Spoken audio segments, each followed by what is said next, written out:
morning, everybody. Simphiwe looking fresh on a Friday, but then that's what she does. Never look like your problems. It's good advice for all of us. Never look like your problems. All right, it is Friday. You've made it not only to Friday, but to the first day of March. Ooh, my birthday month. Yay! This is where Simphiwe puts out the well-known shopping list. She calls it a wish list, but it's actually like, you got to buy me this stuff. Yes. That's kind of how it works. Everybody in Simphiwe's life is like, oh, shit, it's March. All right, well, we have a lot to do today. We've got JJ Cornish who's going to be talking to us. He's in Algeria, of all places. Yeah, I know. And he said he's only there for a few days. So I'm like, well, we'll talk to you on Friday. Why the hell not? Of course, he does African analysis with us every Tuesday. So we get to find out what's going on all over the continent. And today he'll be talking about a specific reason that he is in Algeria, of all places. So we'll find out about that. Okay. And I see the comment section is alive and well this morning. There's a lot going on there. We've got sport with Ben. We've got new producer James, his first day solo on the job. Ooh. So I'm just waiting for a mistake so we can blame him. Yeah. Okay. So mean. So mean. All right. So lots of things happening already. Gareth, do you even know that in Wednesday's interview there was an inverter or something beeping the entire time? Very annoying.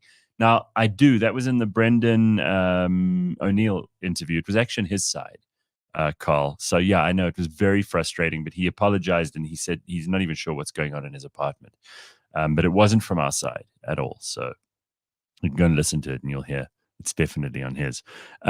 So, yes, we try to bring you the best quality interviews. I can't do anything about someone in London who has a machine on in the background, though. He also looked like he descended from heaven. He had this bright white light behind him. It was weird, right? Okay. Very. I see you. Yeah. Expect to see like angels flying around behind him. Okay, so Simphiwe said this thing in passing because we had a little braai yesterday here at the office, and we had Jane looking after everyone, running around, and it was all very nice. Everybody got to spend a bit of time just, eating and talking nonsense. But Simphiwe let slip that in one weekend, her childhood has been completely ruined. And I didn't get to hear the rest of that because I had to go and talk to someone else. I was like, oh, no, I'm going to have to wait until tomorrow morning. Anyway, it's been killing me. I slept properly last night, so it wasn't killing me that much. But I'm curious now. What the hell could it have been that ruined your childhood? Did you find out that WWE isn't real wrestling?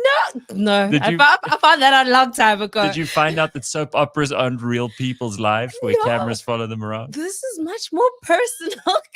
Oh, shit. You guys know how hard I rip the East Rand? Yes. And you've seen my neighborhood now. Now you see like where... Yes, I've been to your hood. And you see how beautiful and calm it is, that's where... So listen, when I thought East Rand, right, I'm thinking of like hardcore gangster Bedford View, Radovan Kretcher, Lolly Jackson, that kind of stuff, where all the gangsters meet at the Bedford Center and they put their guns on the table and that sort of shit.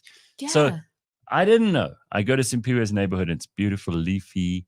There's birds chirping. It's quiet on the roads. It's just like the middle class, like it where is. it's just but some executives there, people, retirement.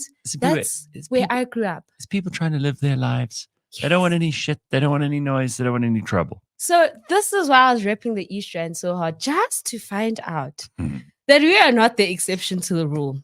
In fact, I've grown up with gangsters all my life. Oh God. What happened? So we already knew of one like retired gangster that like lived in our street, and he took care of everybody and made sure everybody was safe. And then so we kind of turned a blind eye if something did happen, right? That's he was like a neighborhood, almost like a busybody, but he was there to protect people. Yes. So we are just like, we're not gonna be in your business. We're not trying to find out what shenanigans. Nice that he cares. Yes. And then he passed on and we're like, oh my gosh, it's going to go shiki. Just for me to find out last weekend That no, there have been multiple gangsters in our neighborhood. In fact, there was one guy who was a cop by day, an assassin by night. They even did like a whole news thing on like News 24 about like 2 years ago. It's called the Blood Brothers. And they were basically telling us about how And this was right in your neighborhood. The guy stayed in our neighborhood. I went to school with his child. Simphiwe, this is, I'm afraid, where the East Rand is now living up to its rep. I was so traumatized. I was like, wait, what? This man who stayed in this neighborhood and was committing all these crimes was just like down the road. And like, I went to school with his child, but it gets better. It doesn't just stop with those kind of crimes. We also found out that there's a pedophile, in the neighborhood. Neighborhood pedophile as well. Yes, so he was a principal for a school, went to the primary with his child as well. Like, this is personal. This is very, very personal, Gareth.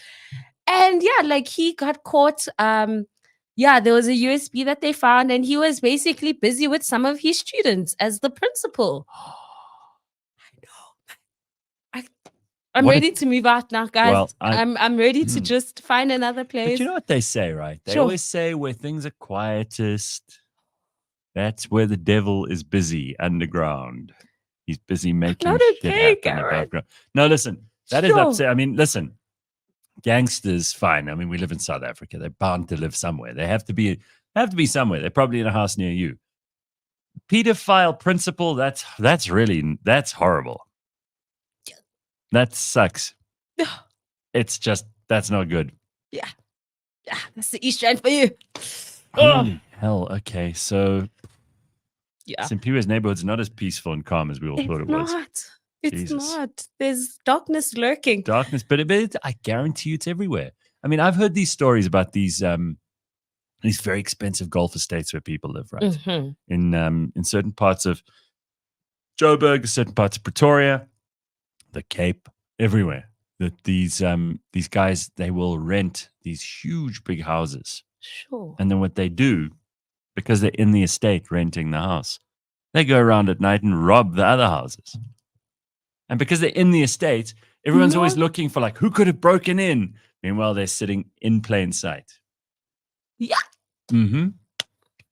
I'm so shocked. There's a lot of crazy shit that goes on. I'm telling you. Yeah. Are you sure you're not staying in Pervert Park, Simphiwe, says Mapelo. No, it's not called Pervert Park. Simphiwe, no. Vincent says the East Rand sounds really nice. It's amazing. Like, so you can't. Can you defend it now? I'm not sure. The reason why I defended it so hard is because of where I grew up. And I'm like, I know where I grew up. I know the people I grew up with. It's a great place. Now I'm just like, you know what? Oh. Live there at your own risk. Mm-mm. At your own risk, okay? Yeah. Not nice. Mm-mm. I've got something even more gross to show you. I don't mean to upset anybody first thing in the morning, but this came up on my feed yesterday, and I just thought, if you think your life is tough, maybe you're under health stresses, maybe you're under. Oh, here's our producer. Just pop in front of that camera there and say hello to everybody, just quickly. So there he is. Yeah. All right. There he is. There's James, producer James. How's it going? It's good. First day without Ryan. Yes. We're doing it. I think we're doing it. You're managing. We went live. live. Me a cup of coffee. He made you a cup of coffee. That's already a step up from Ryan. Yeah. Right? He offered even. I didn't have to ask. To be fair, though, I did have to ask Ryan how you take your coffee. About 5 minutes James, ago. So. I think Ryan was a bit emotional yesterday. Yes, he was. He didn't want to go. Yeah, he didn't. He was just like. He didn't. He left quite late yesterday also. Is everything fine, guys? I think we'll miss him. Yeah. I think we're going to miss him. He will be in the comment section. He's assured us. Yeah, absolutely. He will be listening from Ireland, so we'll keep up to date. He's going to have a new name in the comment section, so we must look out for that. Yes, it's no longer producer Ryan. No, ex-producer. You're not on the East Rand, are you, with pedophiles and gangsters? No, I actually lived out where Ryan lived for a long time in the West Rand. Even worse. Even worse. That's right. And now? I'm now in the north. Oh. Four Ways side. Oh, I know where he lives. I've seen. James. Oh, yeah. It's James. very Lani, guys. Oh, don't do that. Very, very Lani. Like, I had to drop him off once. I was like, oh, James, you're starting to look very cute now. Right. But what are we going to do about the West Rand? We need representation on the show. So now, with Ryan having, decided to go so far north and west that he's going to be in Ireland, we're going to need to find a new. So in the comments section, if there's anyone who's on the West Rand, please let us know so we can officially make you the person, our contact person, the West Rand person. All right, go and do your work. Okay. There's no need to. You don't have to hang around here all the time. Thank you. All right, so we were talking about this gross thing. Yes. So this came up on my feed. Now, if your life is pretty tough at the moment, you've got challenges, whatever, financial, health, maybe there's an ex who's bothering you, maybe there's your car's giving you trouble, whatever. Okay. Imagine how much worse your life would be if you had to eat mosquitoes. Now, this is for real. I have no reason to believe that anyone would make this up. In other words, it hasn't been like digitally enhanced. You can see the thousands of mosquitoes in the clip. I'm going to explain it to you if you're listening to us on podcast, just so you know what's going on here. But this is somewhere in East Africa where they have so many mosquitoes near Lake Victoria that you catch them with a basket. Like you would catch fish with a net, basically. We'll take a look at this and I'll explain what happens. All right. Sure. This is one of the most unpalatable foods in the world, mosquito burger. Each mosquito burger contains about 600,000 mosquitoes and is said to have 7 times the nutritional value of a beef burger. During the rainy season in Africa, the mosquitoes around Lake Victoria are too numerous to count. About 2,000 mosquitoes per cubic meter of space. In order to deal with this long battle with mosquitoes, they ingeniously created this unique mosquito burger. Faced with frequent mosquito infestations, the locals are not happy with the frequent mosquito infestations. In order to make up for the lack of protein in their daily diet, they catch a large number of mosquitoes, then they press them into the shape of a burger and fry them in a pan. Although it looks very dark, but this mosquito burger is a unique and tasty dish when it's done. All right. I can't watch more than that. I don't want to see any more people trying to eat them. But essentially, it's like a burger patty that you would buy for any hamburger, right? But it's compressed mosquitoes. I don't even think they take the wings off. So it's the wings. It look yummy. Like it's black and it's dark. It looks like a piece of charcoal. I've seen like people make food out of like cockroaches and stuff. It's horrible. And I'm like, I don't know, like, but mosquitoes. No, it's gross. So this is definitely not for me. I'm sorry. I admire people who are trying to find new sources of protein, but you go for it. I'm not. It's not for me. And even if you didn't tell me what that was, the patty alone just doesn't look yummy. Like I would have been like, it looks revolting. Looks like you would have to disguise that in tons and tons of sauce.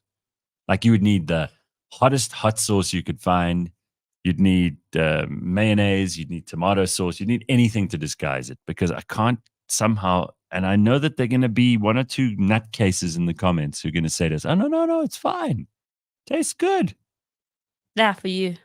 Someone says, ugh, Eminem, wings and your neighbor's blood.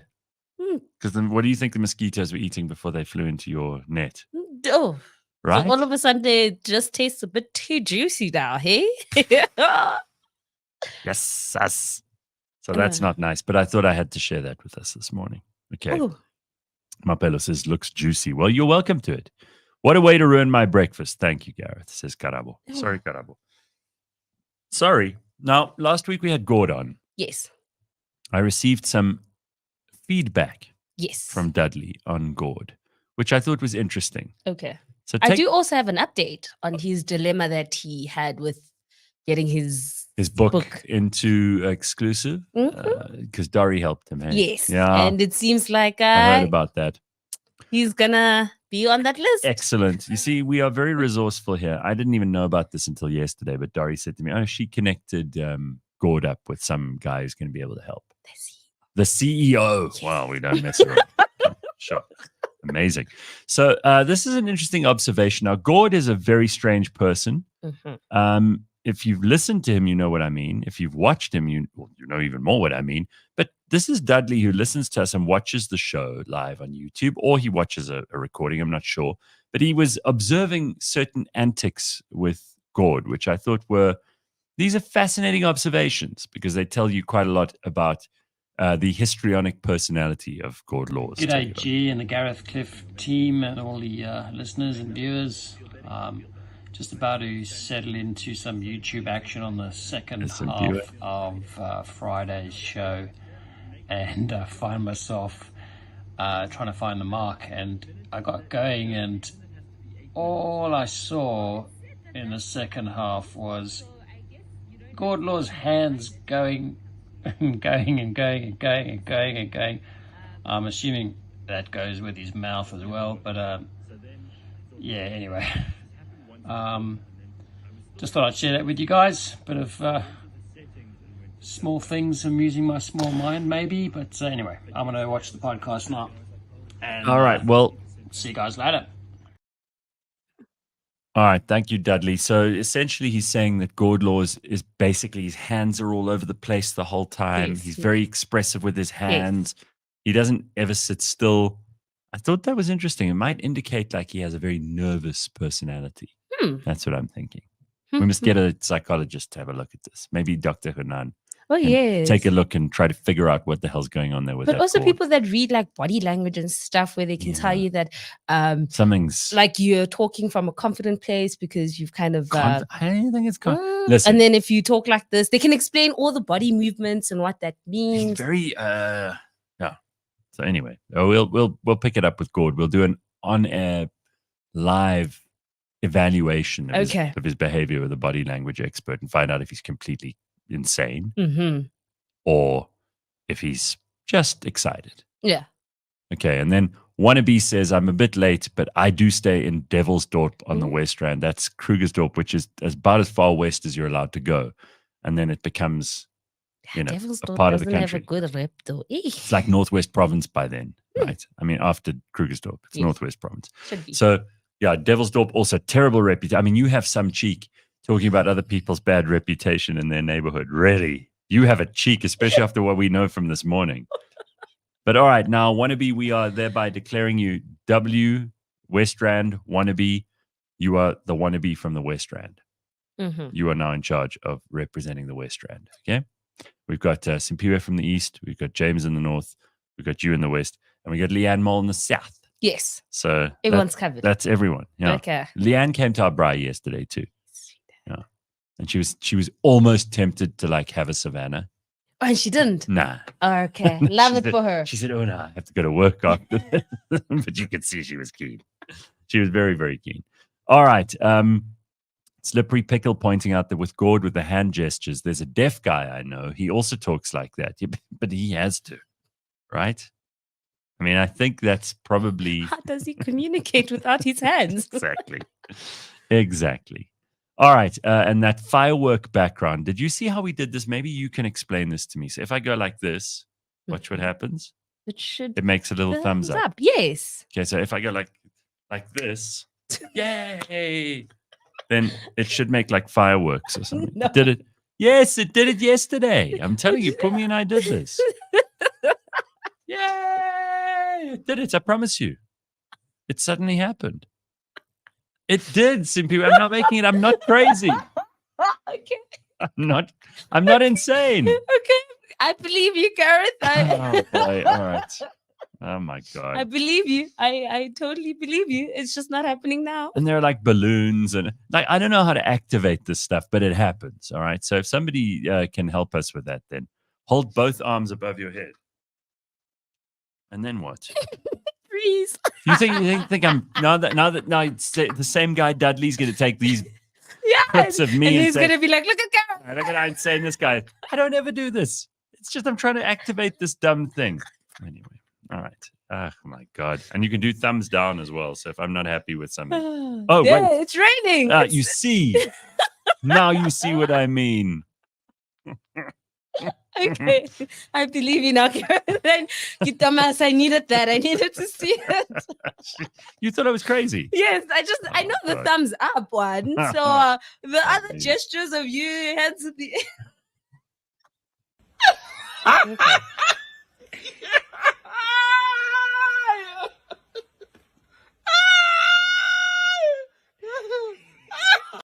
All right. Okay, so a few things to get into this morning. And don't forget, Ben's going to be joining us shortly for the sport. But here are some things that ultra-rich people do.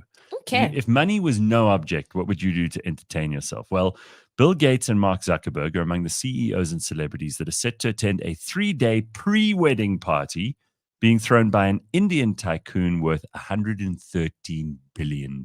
So 3-day Yes, pre-wedding party. Yes. And he's invited all the other billionaires. So what do you think they'll do for fun? Well, the son of Indian billionaire Mukesh Ambani is said to get married in July. The 3-day celebrations are set to take place in India this month. Gates and Zuckerberg are among the 1,200 guests. First of all, that's a lot of people to have at your wedding. Sure. I don't think the bride and groom are going to be able to say hello to everybody individually. Okay, can I get an invite to that? Like if someone can't make it? Yeah, sure. They can have 1,201. Why not? You know? The star-studded list of invitees includes Alphabet CEO Sundar Pichai and the Samsung Electronics Executive Chairman J.Y. Rihanna, illusionist David Blaine are set to perform at the event. So when you have that much money, you can book Rihanna as your wedding entertainment. Pre-wedding entertainment. She's not even the main act. Yes, you're right. Yeah, she's like in the 3 days before. You're right. Yo. So you can only imagine what they'll do for the wedding. They'll have Beyonce herself there. I mean, listen, the most incredible wedding I've ever been to, there was an orchestra, a full orchestra, like 20, 30 people orchestra, and a 20, 30 people choir on the other side. That sounds so beautiful. And it was beautiful, like beautiful. The detail, everybody, the napkins on the table at the reception were embroidered with the names of the couple and flowers, but hand done. So it must have been done by this woman over a period of like 2 years, or maybe there was a team of them, or who knows, but magnificent, right? And even then, I mean, I didn't see Rihanna unless she was hiding somewhere in the back. Or maybe this is her new gig. She goes to pre-wedding parties for billionaires. I mean, you wouldn't have to do too many to really pay the bills, would you? Yeah, she just needs to do one. Just one. I mean, she already has her makeup line out. She has her lingerie line. Her line, yeah. Yeah. So she's not making any new music. So she doesn't need it. It's just a. Let me ask you this: if you had 100 million rand, it's a lot of money. Okay, would you work? Oh no, you wouldn't. I'm ready to be a rich housewife. Okay, so at what point would you stop? 5 million rand, 10 million rand, 100 million rand? So, when is it enough? Because even rich people ask this question, and I have never found a good enough answer. Everybody has a different level of enough, right? And I think at some point, if you're into the hundreds of billions, like, you know, Musk and Zuckerberg and Gates and this Indian Mukesh Ambani dude, then I think it just becomes a game. It's like just add more. Let's see if we can go up 10 billion, down 10 billion. Let's play with this, gamble with that, try that out. Yeah. Oh, I dropped $1 billion. Ooh.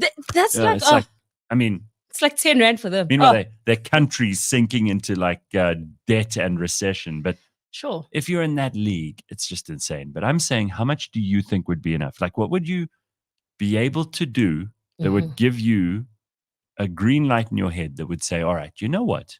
You've done good. Just enjoy your life now. If you could live on this and you could live at this level, you'll be happy. I think it would have to be 20 million. I've done some calculations. Of course, I knew you would have. Tell me. Can I just say this was inspired by billions? Okay, like go on. This is why I did my calculations already. So I've done all the calculations where ideally, I'd love to live a debt-free life, right? So I've done the calculations of how much it would cost for me to pay off my car and get like my next dream 20 car. million? But no,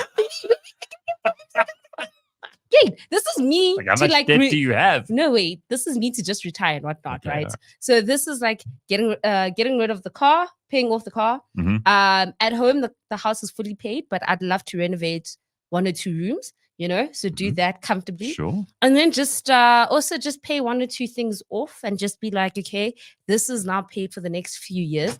And then whatever change that is, which would hopefully now be the 20 million, would make me be like, okay, I'm good to just stop whatever I'm doing. Anything less than that, I still need to work. I think it's good that you got a number. Because if you don't know what the victory conditions are, you don't know when you've won. Hey, and Right. I keep looking at my debit orders, and every month I'm just like, how do I get rid of you and you and you and you?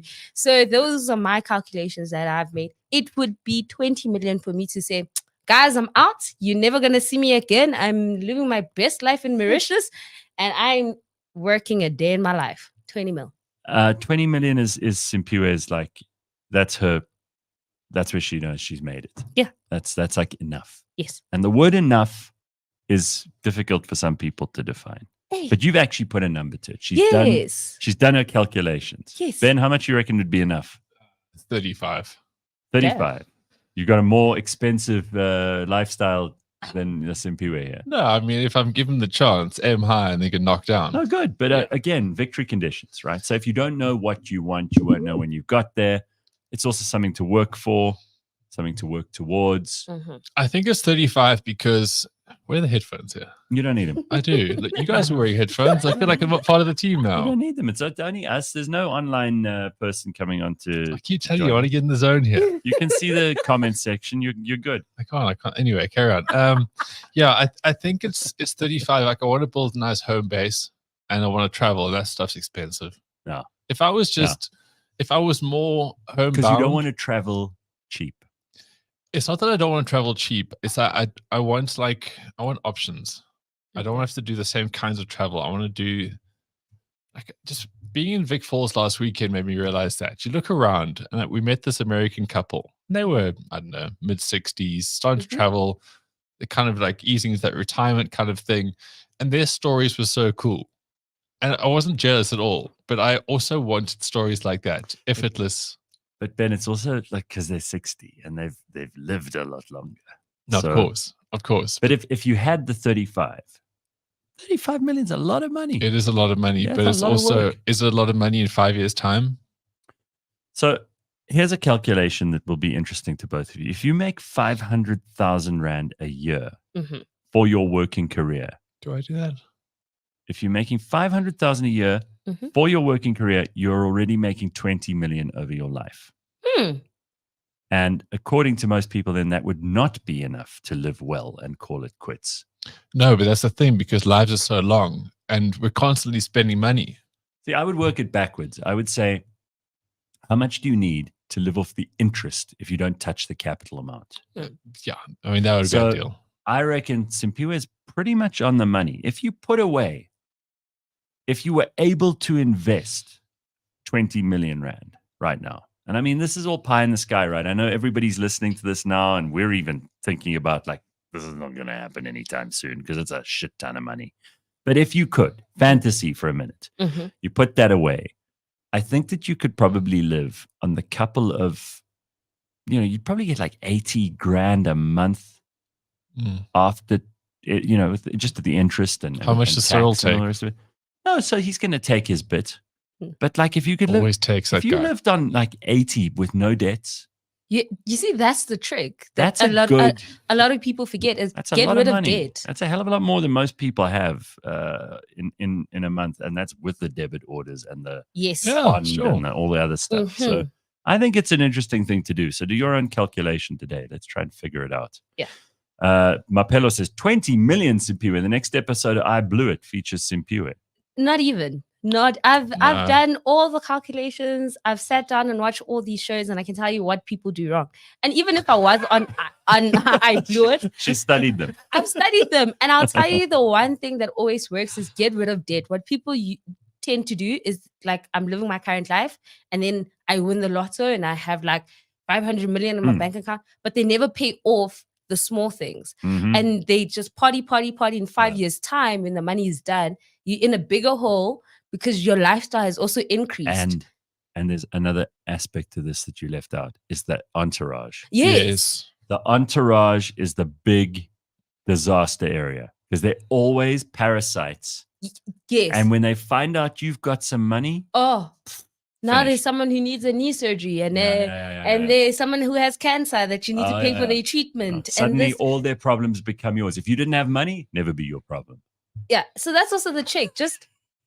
I've mastered that as well. I've mastered how to just keep quiet about what comes into my bank account, what leaves, like to a point where no one at home knows how much I earn. They just know I get paid on the 25th. That's right. But and I'm like, that way. That's keep good. It that way. Our money's our thing. And I just pay tax stuff. So I'm always, this is a bad week to talk about this kind of stuff. But your money should be your thing. You do what you do what you need to do to get it. Nobody should ask or scrutinize. Because my grand has asked me, like, so how much do you get? So I was like, So, all right, if you had 20 million in an interest-bearing account, you'd get around 1.6 million rand a year. So a salary of 1.6ch million rand in a year, that's not bad. That's good. Right? And that's an interest of like 8%. Then if you figure out like inflation as a part of that, what you would do is you would also try to put some back. So you're not going to spend 100,000 every month if that's what you got. You're going to spend, maybe this month you splash out a little bit, go on a holiday. Next month you consolidate. Maybe you just buy a, new carpet or something. Who knows? Maybe you don't buy anything. That money goes back in. You keep increasing the capital amount, and you keep making more on the interest as time goes by, compounding, right? Okay, so you can't spend it all you can't look at it and go, well, I got to spend 100,000. No, don't do that. But you got to have some kind of idea of what you want to end up doing. Between my wife and I, we put about 16K into our retirement annuity every month, says Carl. It's not going to be enough at retirement. Yeah, I think a lot of people are wondering about that because they sell you a big story when they sell you these policies. Like, oh, you're going to have 3 million rand. That's not a lot. You're like, yeah, 3 million rand in 20 years' time is not going to be a lot of money. Yeah, but they also expect you to die out of boredom. Yes, yeah. They don't want you to do anything. Just wait. You have this money, and then, well, you're going to sit with it. Yeah. No. Don't live. Don't go anywhere. Don't do anything. Don't spend a cent. Unbelievable. You need your house paid off, says Michael, and another one just like it with tenants paying rent, which pays your medical aid. Then maybe one more house for beer money. See, he's got a plan. Yeah, that's smart. Yeah. He's thought us through. And the reason we're talking about all of this is because it is actually tax month. I saw a very funny thing I posted yesterday from someone else. It says, I wasn't asked to, but I sent a stool sample with my tax returns anyway. Yeah. That's kind of what we should all do as well. Oh, wow. That's good. Yeah. All right. Some interesting fantasy there for a little bit to get us going this morning.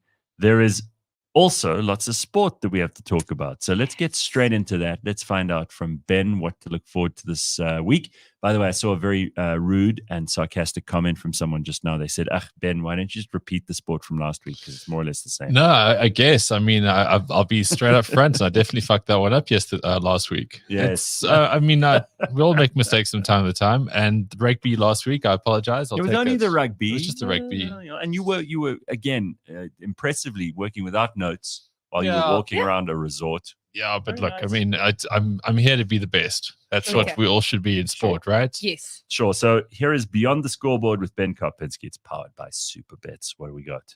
Well, we'll start with some cricket because nobody was expecting us to do that. Curveball right out of the bat, yeah. So New Zealand obviously hosted the 17th string Proteas team for a 2-test series, but now they've got real cricket on their shores. And Australia have rocked up there and they mean business. In the first test in Wellington, they scored 383, and they currently are bending them over the barrel there. 162 for 8 is what the Kiwis are currently. So yeah, that's pretty rough.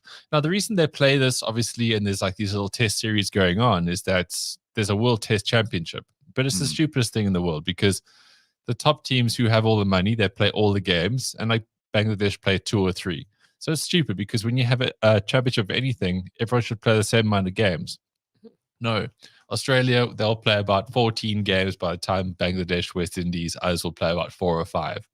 And then the ICC will make a big deal about the fact that it's a world championship. No, it's not. Basically, just take New Zealand, because New Zealand play away in Mordor, okay? And this is actually quite impressive about Australia here, is that New Zealand is hard to get to, but Australia is already kind of there, so it's not a big deal. Anywhere else in the world, they've got to fly to that godforsaken place. They play in shit weather. There's no crowds, and it's tough. So New Zealand always get through here because their home advantage is so big. Oh. And then Australia, India, and England, of course, are the other teams. It's so far away. It's too far away. It's the furthest from any other civilized place in the whole universe. It's just too far. It's just too far, and just don't go. If you like cricket, or you're an insomniac, or you just have no way of sleeping, then that's it, because that's the time zone. I've heard very, very nice things about what New Zealand is actually like. Beautiful country, lots to see. It's very charming, very unspoiled. It's incredibly beautiful. Charming, I think, is a push. Okay, so we'll cancel that. Yeah, fine. But that's not this. That's neither here nor there for the sport, really. So it is a big weekend for rugby. And in the URC, we've got the top 4 teams looking to kind of clash it out this weekend. So Leinster are pretty much the top team right now in so many ways. They're looking incredibly strong. They'll take on the Cardiff. It'll be away to Cardiff at 9:35 on Saturday. Welsh teams don't really, no biggie here. Then on Saturday as well, we've got the second best team, Glasgow Warriors, in the log right now. They play at 5 against Benetton, who are on 4th. And then the Bulls versus the Stormers, that is the big local game. Bulls currently 3rd on the log right now. Mm-hmm. Now, that's the one that you told us about. They'll take on the Stormers 5 o'clock, and it's going to be, it's hard to say it's going to be a packed, full out, sold out crowd, but it'll be a great crowd. And it's a great afternoon because the weather's nice. It's summer. It's still very much summer. I'm sure it's still payday for some people if the debit orders haven't already gone off in the first 12 hours of today. So get out there if you are in that area. It's a slow vibe. I know it's not the days of, Liflung and all those other kind of lekker things that made the Bulls experience great, but it's still the Bulls, and it's still Loftus, and it's still going to be huge amounts of fun. The other big game to look out for this weekend on a local aspect is Lions versus Sharks at 3 o'clock. Now, last week there was the Six Nations, not the URC. So what happens is we're alternating a little bit here, because the Six Nations obviously is Ireland, Scotland, Wales, England, France, Italy. And the URC has a lot of those players playing. So the Six Nations takes a break this week while the URC comes back. But if you are looking for a catch-up on the Six Nations, basically Ireland are going to win. But we knew that from the first game, because we said if they beat France, then they'll win everything else. And they have. But Scotland, they beat England last week. They absolutely thrashed them, actually. And Ireland, they thrashed Wales. But then France drew with Italy. So I think the Springboks broke France. I think that's the only conclusion I can come out with here. Yeah, so that's it. Ireland basically going to just romp home on that one. In the football, there's nothing really to talk about in the PSL. Sundowns still way ahead there, 42 points. Cape Town City next on 31. But next weekend will be the big Pirates versus Chiefs local Soweto derby. So we'll chat about that next week. In the Premier League, very interesting sort of tussle as we spoke about last week with the top 3. So Liverpool are on 60, and then Man City and Arsenal both won last week. I think Arsenal have scored more goals in the second half of this campaign than Man United have in the entire season so far. So they really are just catching another gear, which is great. So big rivalry between those 3 teams here. Saturday, Nottingham Forest will take on Liverpool at 5. Sunday, we've got Man City versus Man United. And then Monday, Arsenal will be away to Sheffield United. But something to look into for that Man City game. I mean, obviously they'll beat Man United, because, Man United are a sort of, mid-table kind of scrappy team. But Man City got a hectic week ahead. Like, this is what makes these big teams so good. And that's why they've got to have so much money, so they can have so many players in their little slave trade there. Sunday, they play Man United. Then on Wednesday, they play Copenhagen in the Champions League. And then they're away to Liverpool next Sunday. I mean, that's the 3 big games to kind of rotate your squad around. So I would say back Man City to beat Man United, but it might not be their full strength team. It might be. I don't know. These enormous clubs, and they've got so much money, and really there's so many people who want to play for them, that you've got like 3-year-old kids whose yob parents in East London are trying to palm them off on whoever the coach is. Oh, absolutely. Yeah, take him now. Start training him now. But he's a baby. Yeah, but it's all right. He'll be running soon. How many teams do they have under the squad we see on TV? I mean, Well, are there like they 8 divisions generally- underneath that? Some of the really big clubs generally have fantastic academies, and Yeah. it literally is like a slave trade. They're going around the world and just trying to get the best talent. your and they push them in. tall. Your baby looks like he could kick a ball. And they're and I'll they're, take him. they're- 400 pound. they all push them in there, and it's a really sophisticated business how they do this. They've got talent scouts, they've got youth teams coming up, then they'll have a sort of secondary team which plays they still play against the other clubs sort of secondary teams, because you need, much like racehorses, You got to keep them you practicing. need to keep running these people. Yeah. So you need to get them out there no matter the weather. And they also have the women's teams, Gareth. So Yes. they're huge. They have the women's is playing as well. And Yes, so I heard there was some very sexist stuff that went on, and England, Britain has become the land of political correctness, but apparently this was in the news. Just take a look Decision at to this. boycott its Sunday Wembley Cup semi-final after discovering what it calls horrific examples of misogyny on their opponents' social media accounts. Camden and Islington United players pride themselves on being inclusive, with more than half of their board members being women. After withdrawing from their match yesterday, the Amateur Inclusive. Football Alliance agreed to postpone the event pending an wait. investigation. Sam Listen to Holmes' this. report contains some of that derogatory language. Oh, Camden and Islington United were through to a cup semi-final when they found out the name of their opposition, Munter Hunters FC. For those who haven't come across the word Munter Munter before, Hunters it's an FC. offensive derogatory term for an ugly woman. all right. So basically, Munter Hunters FC is a derogatory term for an ugly woman. I And don't they think warned so. us. They warned us at the beginning of the report, like there is some disturbing language in here. You can't even say Munter Hunters. if you meet most of the footballers that level of the game, trust me, those oaks are hunting munters at the end of the week. So don't try and get a little high and mighty on me. Those oaks are about 7 pints in by like 5 o'clock on a Saturday. Absolutely. All right, so that's pretty much a football for the weekend. So interesting stuff around golf at the moment. Well, you're playing on Monday. Well, obviously, I've got the world finals. Forget about the actual. Forget about the people who are winning pro tournaments all over the world. There's a pro am going on. We're all very interested in. Yeah, well, next week it's an am. It's just amateurs, so there's no pros where I'm going. But yeah, that's for next week, guys. That's not. But he won't even be on the Give you all show. riled up here. He won't even be on the show Friday Yeah, next week. He's no. got a lot of concentration. Friday's final round. So Yeah. when I talk to you next week, it'll be go time. So I You will will be talking to us? Yeah, sure. Oh, okay. I thought you needed the day to clear your mind. Yeah. No, obviously, but I'm a professional and I will be here on the show, albeit dialed Are you into sure phone you want calls. us to be in your mental just before? Totally, guys. Totally. Very good. I'm so prepared for this. I really, Very really good. am. Okay. So obviously we know what the Live Golf Tour is, right? Mhm. So the Saudi Saudis. breakaway league, they basically gave Greg Norman a whole bunch of money, and then he, like the Pied Piper, got a whole bunch of other players to come over, and now they want to make this thing as like the biggest thing in golf. And credit to them, they've done a pretty good job. But then again, with so much money, you can do so much. And they've got really big names now. Like if you go into that Live website, if you're a golf fan, go into that website and have a look around. It's actually really great what they've got, and they've got proper talent. So these PGA Tour events that are happening across America, they kind of hit and miss now, because you'll get like the big swings, like at the West Coast swing. We're currently into quite a nice little patch as well. So you get big players playing a few of the big events, but the Live thing, when it plays, it's a kind of a big deal. So this week, they're unveiling the fact that Anthony Kim is actually joined Live Golf. So Anthony Kim was incredible back in the day. This guy burst onto the scene back when Tiger was still in his pomp. And he was like, as you know, in golf, you're a big deal if he'll call you a needle mover. And Anthony Kim was kind of that guy. He was like this shortish Asian looking guy, but he gave it a rip, and he was just like a fearless, great golfer. He got down to world number 6 at one stage. He was really good. He was competing in majors. He won a few PGA Tour events. He absolutely dicked Sergio Garcia in one of the Ryder Cup matches when he was playing. This oak was the real deal. Then suddenly he had a bunch of injuries, and that was it. No one saw him. He actually disappeared. He hasn't played professional golf for 11 years. What happened to him? Sure.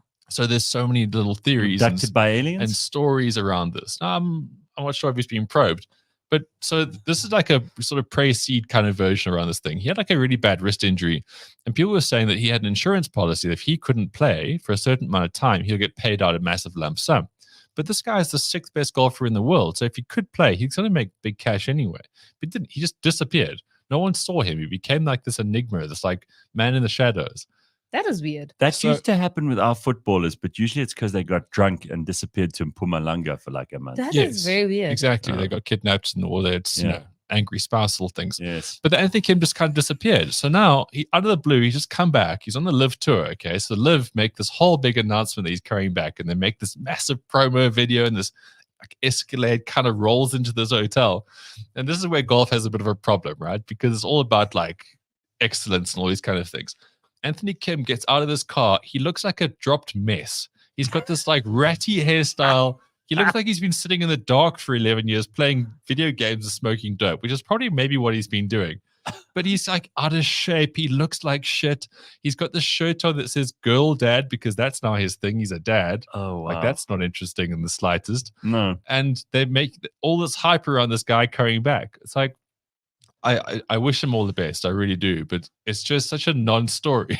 Am I wrong though to say again? I'm the last guy to kind of come up to all kinds of fancy conclusions around sport, but I think that the Saudis have had an unbelievable. Well, let's just say these rich oil countries. Let's not just say Saudi have had an unbelievable impact on sport all over. You think about the football teams we were talking about just now. So many of them are owned by and massive funded money. by Massive money, big oil money from the Middle East. And then you look at Live. And there's so many other ways. I mean, the Qatar World Cup was there. There's so many ways that those countries are affecting big international sports. When you look at it maybe in 100 years' time through the lens of history where it's got, you know, context, I reckon that we're going to say those guys completely revolutionized sport in our lifetimes. We're not seeing it now because we're too close to it. Yeah, to a degree, I would say so. Sport is ever evolving. You'll get the purists who say, oh, but all that money is just making it bad and all this kind of stuff. But if you look at it, sport needs whatever the most money is right now, right? It used to be cigarette advertising. Then it's booze advertising. Then it's the big telecoms. Then it's all the crypto companies. Wherever there's like the most money in the world, it falls into sport because sport's exciting. Well, that's why super bets are here. Sports are jewel, right? So the Saudis are just another sponsor. People can go on about this whole thing about the human rights, whatever. Yeah. But they're Nobody just cares. they're just another sponsor, just like Benson and Hedges and Johnny Walker and all these other, like wherever the money is, wherever people are spending money, that's it. And that's what sport is. We can't take it too seriously. And yes, there was the whole Khashoggi incident, which people will still bring back. But guys, we're here for entertainment. Anyway, so that's Live. They're playing in Saudi Arabia this weekend. Anthony Kim's going to be there with his dad bod. Okay. Locally, we've got the SDC Championship at St. Francis Links. Now, the Eastern Cape, of course, isn't the greatest place in this country, but St. Francis Links is tremendous. Yes. It is superb, and it is a co-sanctioned Sunshine Tour event and DP World Tour event. So there'll be a lot of Europeans coming down here. Again, great for the economy. It's always so cool. When people come here, they've got to spend money. And then it's like a really cool little swing here for the DP Tour, Sunshine Tour, because next week, the Johnson Workwear Open will be at Glendower. So 2 big events right here. And if you are looking to watch some stuff on the PGA Tour, we've got the Honda Classic, which is a big event. And of course, the Players Championships coming up March 14th. And then the Masters is April 11th. There's one more thing I want to throw forward to, and that is, of course, UFC 299 next week. Now, everyone is still on the high because Drickus is the champion of the middleweight division. You have the bantamweight story coming through here. Sean O'Malley versus Marlon Cheeto Vera. Now, O'Malley's only got one loss in his entire career. Where basically, he was fighting Cheeto Vera, and then his foot went like dead. They're like a trapped nerve, whatever, so he couldn't stand on it, and then he lost. So he actually says he's unbeaten. And Cheeto Vera is like, bitch, I beat you. And now it's at all the marbles at the top here because O'Malley's now the title holder. But it's a really great card from there because we've got Dustin Poirier versus Benoit Saint-Denis. We've got Kevin Holland versus Michael Page, who is this new trailblazing star who's just got into the UFC. Gilbert Burns, he's always great value. He takes on Jack Della Maddalena. I always fuck this up.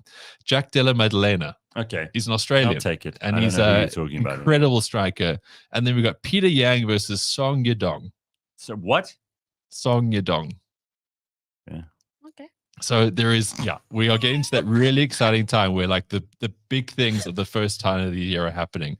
And of course, there's Grand Prix as well, if you like a bit of that. And there's Rugby Sevens if you really want to push into the locker room a little too early and Song Yadong. Song Yadong will be taking on Peter Yan. So yeah, guys, there's a good mix of sports here across various time zones. And I, for one, am hugely excited. All right. Well, especially on the golf. Pumlani says this week I'm betting on Ben. I don't know if we can get odds on you in your tournament. Can we? We might be able to. It'd be pretty funny because if there was huge amounts of money on it, but it's amateurs, right? A lot of the people who I'm playing against are here for a jaw. Sure. But it's competitive. But you're taking it seriously. Hugely seriously. You've been practicing? It's not as much as I'd hoped I could, but I've had 1 day a week of short game practice. Good. So I'm like chipping and putting for like an hour and a half. And that's where you make all your scores. But playing tomorrow at Royal Johannesburg, my last competitive round before that. But you know also how it works is there's everything on handicap, right? So I think a lot of people, not me, go into these tournaments and they play like shit. So the handicap goes high or stays the same. Last week, 2 weeks ago, I shot like my personal best on the East course. So, I mean, I'm doing this honestly, like I'm practicing, but I'm also playing so that my handicap is then in relation to where my talents are. So I've entered 2 scores since then. So my handicap's gone down by a full stroke index. That's bad for you. You see, you're in South Africa. You have to be dishonest. Yeah, you probably should, but that's just not in my nature. But also, like, I play on the Highveld, right? Golf is easy here. This tournament's at sea level. George, the weather's always terrible. It's probably going to be raining. So it'll be a big equalizer. I don't know. All I know is I'm going to go there with game face on, with all of the pressure of this listenership on my shoulders, because I can't go there and many just people will be following you. Color says, by the way, in the comments, Loftus is sold out. I have box tickets. It's going to be epic. Fantastic. Right, so that's some rugby. And by the way, if you want to go and check out Super Bets, you can find all of the things that Ben spoke about. Responsible gambling is what they're all about. Those strictly no under 18s. Winners know when to stop. The South African Responsible Gambling Foundation's toll-free counseling hotline, 0800 006 008. Get into some sport. And if you haven't signed up for them yet, go and check it out today. Eastern Cape is the best province in the country, except Uitenhage, says Patrick. No, there's way more than Uitenhage. There's a few other toilets there, but also some gyms. Yeah. Ben, just quickly from Carl, what are your thoughts on Christian Horner being cleared? Anything to say about that? Carl, it's such a money game that, huh? Because Red Bull are so ridiculously good, and people have been saying this fuckery afoot. I don't know. They all have great lawyers, and the F1 is also a world in its own. Huh? Yeah. Good lawyers. That's what it boils down to. Look, as long as no one's interfering with children, Carl, that's what I always say. Well, that's what Simphiwe's got in her neighborhood. They discovered a pedophile principal in Simphiwe's neighborhood. She's very embarrassed. No, that person should not be cleared. They should be skinned. Yeah, she's gone all quiet about supporting the East Rand this morning. Yeah. She can't. She realized it's dodge as hell. So listen, Ryan had his last day yesterday. You also were here for our little bride. We saw Ryan off. He's very emotional about leaving, but he's off to Ireland. I just have to say that since Ryan is leaving, clearly checkers have got the message, because now Prime for $20. Because remember when Ryan went and bought Prime for like 800 Rand up the road? Yes. Remember? But was that the energy can, or was it the hydration slash? It was, I don't know, but it was all about Ryan thinking that Logan Paul is like a demigod on earth. And by drinking that, Taylor Swift will also like him. Correct. And look what's happened. $19.99 now. Just trying to flog this stuff. No. It's $19.99 is like a pull-in. It's 5 for 50. Jesus. So it's basically 10 Rand. 10 Rand. But you know what they're doing now is that they've now roped Drickus into this, right? Oh? So they've roped Drickus in because Prime is the official hydration partner / whatever. Like they pay UFC to be a sponsor, right? Okay. Right. So now because Drickus is the title holder, they basically just got Drickus with the title and they put it on the thing. It's like, guys, trust me, winners drink this. Like no one drinks this.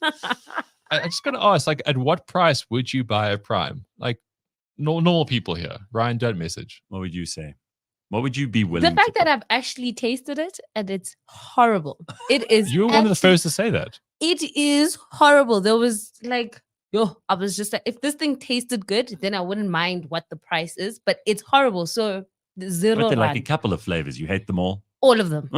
All of them. But if you think all about of this, those right? rainbow colors need to go. Like, no, Prime is not good. It doesn't taste good. So 0 rand. So how many rand for you? Nothing. I'm getting to the point where they actually said it, like, we got 20 rand for you per bottle. Do you want one? I'm going in that way, you know. It's like trading, basically. Right. So the picture you showed there was I was in Sandton City yesterday. So that's the Checkers, right? Now Checkers it's a great shopping experience. I like it as a grocery store. Sure. They can't even shift this shit. I mean, that's like I'd sooner buy expired Steri Stumpies than buy that. It's because you know the whole thing about packaging, right? We were talking about this yesterday. The whole about packaging. You don't need the best product in the world. You need the best marketing team. These oaks, when they started Prime, they how you raise money for these businesses is you factor in all the marketing and hype money you need. So they factored in the hype train to sell this crap, which is great because it got them the initial sales. Sure. And Worked it's in like, the beginning, and then it's diminishing returns. And then people actually tasted the shit and they're like, whoa, this is terrible. And it's not zero hydration like qualities anyway. This is terrible. It's just low calorie bollocks. Well, and Thabo says if birds had milk, it would taste like Prime. That's a pretty damning decision there. You from can him. go in there and people spend what 40 rand on a coffee. They're spending however money on Monster every month. You can get 5, so that's what 2.5 liters for 50 rand, and no one is still. It's not going to work. Oh, you scratched the nerve. Proper Gender says they should. No. Here, Steri Stumpy is the milk of the gods. Signet. Ooh. Yeah, I'm not disputing that. Arthur says, "Don't insult Steri Stumpies." I wasn't insulting Steri Stumpy. I said I'd sooner have expired Steri Stumpies. So what I was saying is that Steri Stumpies, away from its prime, is still better than Prime. Oof. Okay, I honestly haven't thought about this at all. I don't know how cheap it would have to be for me to buy it. It's disgusting. No. Okay. All right. Well, there we've covered that one. It's already 7:00. We got so much more to do.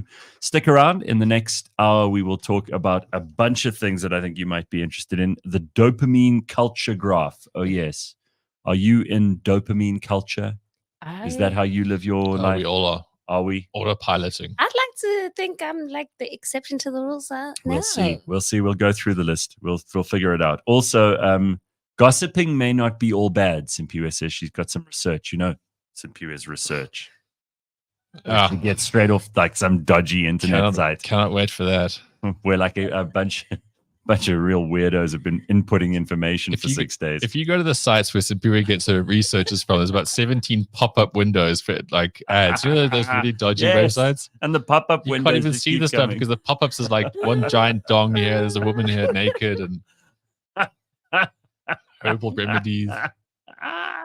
All right, all of that and more coming up next. Don't go anywhere. CliffCentral.com. All right, it is Friday. This week on the Auto Trader podcast. Here we go, journalist hat on. Okay. That's because that's kind of what I do. So I haven't driven the Jolion, but I have driven the H6 HEV, which has the same sort of 1.5 power plant in it. If we want to get a little bit geeky, the Toyota Corolla Cross as a model, I really like. I think it's great value for money. It looks good. It's available in GR Sport trim, which is, you know, in South Africa, or was that like okay. Yeah, so you can get a GR Sport Toyota Corolla Cross. So it's the most affordable or the cheapest Toyota product that you can buy that's got a GR badge on it, which is really cool. So I like that. So it's like the entry point into like GR Flex. Are we Toyota fanboying right now? Because I feel like that's what's happening. Catch us every Monday at 9 a.m. on YouTube and on autotrader.co.za.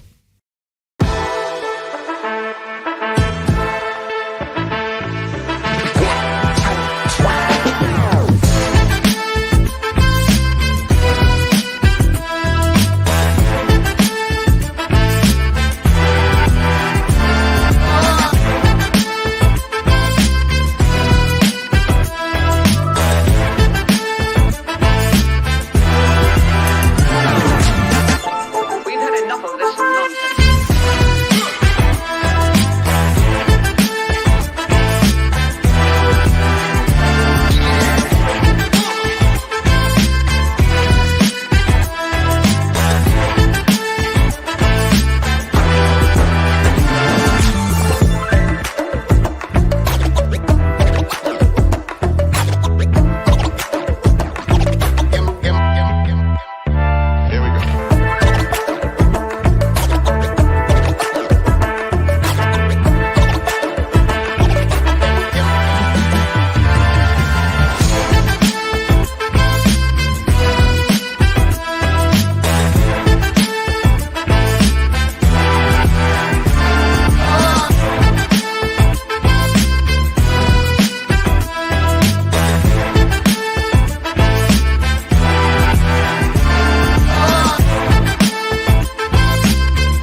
Oh, there we go. We're live. All right. I don't know what you did there.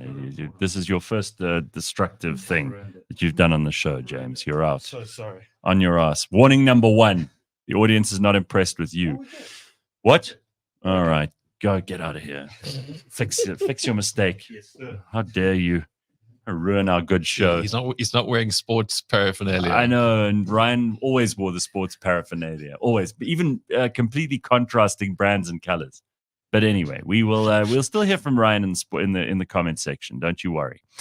I was disappointed. The first and only prime I had tasted like sunlight, says Honorable Dipsy. Oh. Okay, we got a lot of things to get to. It's Friday morning. Simphiwe is here, Ben is here, and you are here with us. So, a couple of things that we wanted to talk about this morning. First of all, Simphiwe has done some, in inverted commas, research. Yes. With her terrible sites she goes to. But she swears this is true. It's all true. It's a good sample size. She's done the homework. I have. And what did they conclude here? This is the important scientific conclusion. Someone got a doctor's degree for this. Yeah, I mean, this was a study that was done in some university. I'll tell you now. University of small town. Yeah, of Quebec. No. This is like an international thing. So this is researchers from Stanford and the University of Maryland say that gossiping is not that bad, and here's why. So was this research done by women? I don't know about that. So usually gossiping is associated with a lot of negativity, and it's like very frowned upon. But they say that the average person spends about 1 hour a day gossiping. Like that's what people do in general. And they're saying that that's not necessarily a bad thing if the gossip is true. So if you're not talking lies, then that's the bad. Look, to be fair, I mean, gossip. During the break, Ben and I were gossiping, actually. Hard. Yeah, so. Right. And they say that there can be some social benefits. It was true, though. To gossiping. Yes, you see. And look how good it was for us. We're both very happy, don't you think, Simphiwe? So you know what? We've proven you right. Yeah, you see. And here's some of the benefits of gossiping. I wasn't so much happier that rather I was entertained. It creates bonds. You guys bonded. Totally, we bonded there. Yeah, okay. Right. It fosters cooperation amongst people. And then it also allows you to kind of associate yourself with the people that you might like or not like. Interesting. Right. So those are some of the benefits. And it's not completely negative. All right. It is not a completely negative thing. Not just like two old hags saying other things about nice women in the town.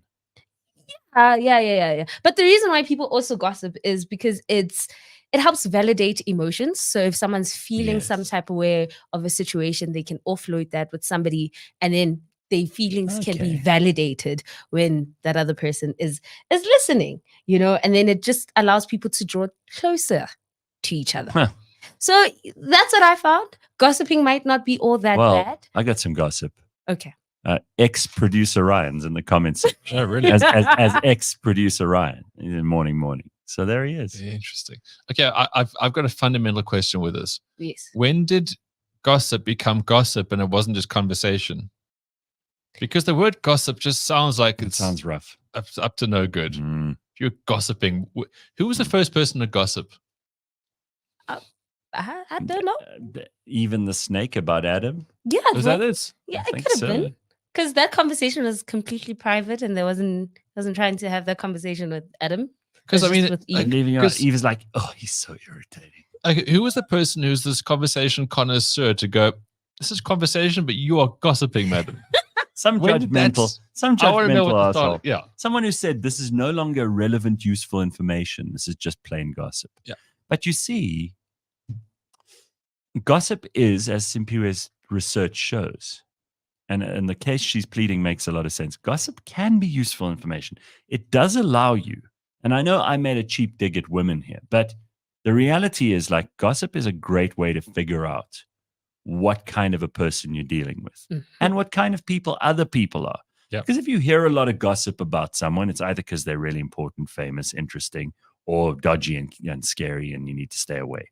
But there's information coming. Person of interest. Right. So person of interest. I think it's also a talent stroke skill that women developed more than men because women had to figure those things out in order to survive. Whereas men, the gossip really isn't as important if you're hunting and killing and all the rest of it. Well, that's just that women have more attention to detail. Correct. And that will never be fought. I don't care who you are. Like, that's just it. So they fixated those things more. And gossip isn't information gathering exercise. It's just separating the true gossip. Yes. You said the word true from the bullshit gossip. Well, you know, like we're social animals, right? We're always looking for ways to connect. And gossip is a great kind of thing. But again, I just want to know, like, who decides if it's gossip? Because if it's true gossip, to your point, is it actually gossip? Or are we just conversing? It's only gossip if it's from the gossip region in France. Otherwise, it's just sparkling conversation, says Virus. That's excellent. That's so excellent. Oh, my God. That's so funny. Arthur says, Gareth, don't take this as racist, but why have you never had an Indian or colored co-presenter? They would bring another side of exclusive. So I don't know if you saw Candace Mama like 2 weeks ago on the show. And I don't know if you know who Kantan Pillay, who was on yesterday, was.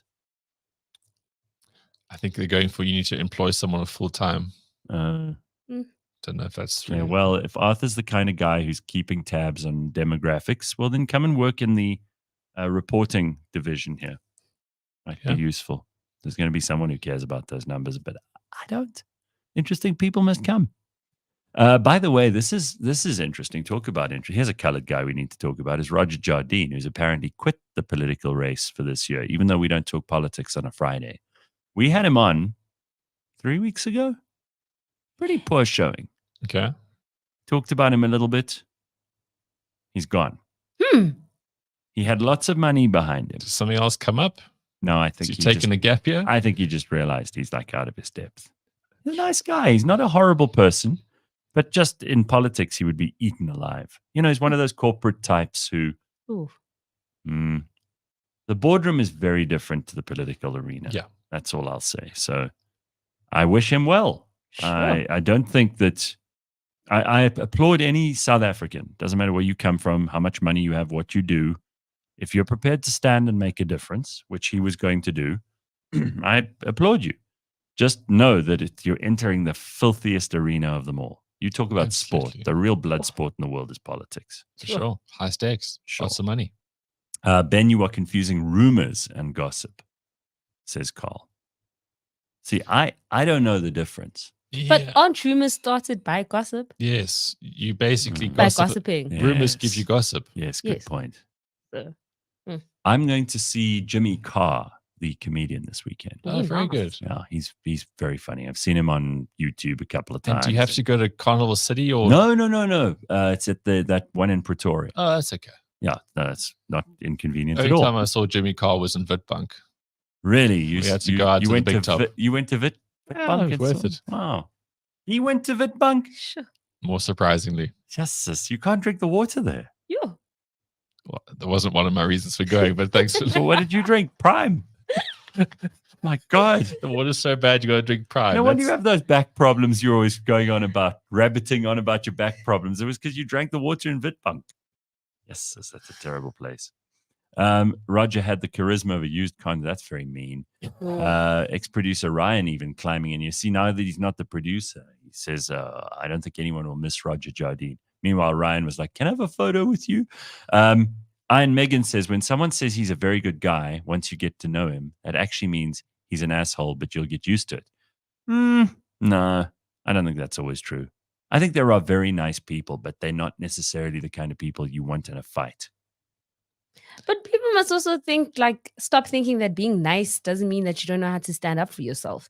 Like, sometimes people are like, oh my gosh, I'm so surprised that today you had a backbone. No, people always have backbones. It's just, I don't need to be rude every other day until you step on my foot. And also be wary of people who are nice right off the bat.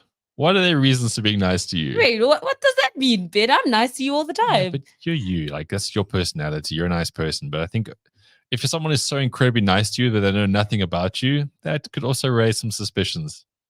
Well, so someone we just mentioned is a very nice person. And Sanele is bearing this out. He says, speaking of Candace Mama, I saw her 2 weeks ago at the Cape Town Art Fair.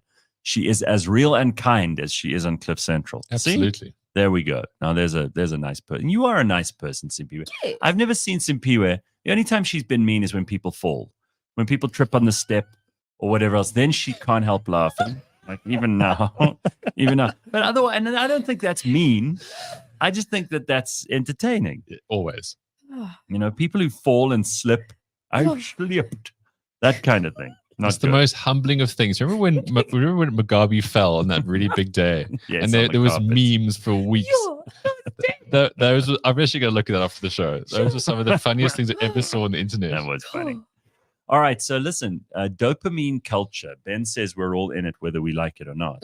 Simphiwe reckons she might be an exception to the rule here. But what is dopamine culture, Ben? So take us through what this is. Well, Gareth, on the research that I've sourced, look at you doing research. I'm just pulling up the old chart on the screen here. So I'm sorry if you're not watching the visuals here. Now, Gareth, I don't have access to this chart because I have no headphones or access to the show. So Simphiwe, I'd like to run you through the chart. So we've got athletics at the top. So slow traditional culture for athletics was you played a sport. Yes, which you always do. Right. And then fast modern culture was that you watched a sport. Yes. And then dopamine culture is you gamble on it. So you watch it, but you also because you want an outcome. Okay. And 2-screen experience as well. 2 screens, outcomes, high energy. That's the thing. Right. Yeah. So in journalism, they go in newspapers. That leads to multimedia, and multimedia leads to clickbait. Exactly. So in dopamine culture, which does actually confirm that newspapers are now basically clickbait. Because a lot of that stuff is. It's like the only way to go. Because dopamine thing. You even get these news sites now where you scroll down, you realize like in between huge pieces of there's small amounts of actual writing in between of these big pictures from brands who are paying to be there. Total huge amounts. But again, journalism, like if they really want to tell a story, you're going to need 2,000-3,000 words. Yeah, correct. You'd show me a 2,000-3,000 word article anywhere. No such thing. And they know that you can't sell that. So therefore, clickbait. So in the old days, in video, the slow traditional culture was film and TV. Yeah. Sit down for a while. Yeah, you'd actually make a thing of it. You'd go to the movies once. Who does that? Oh, so expensive now.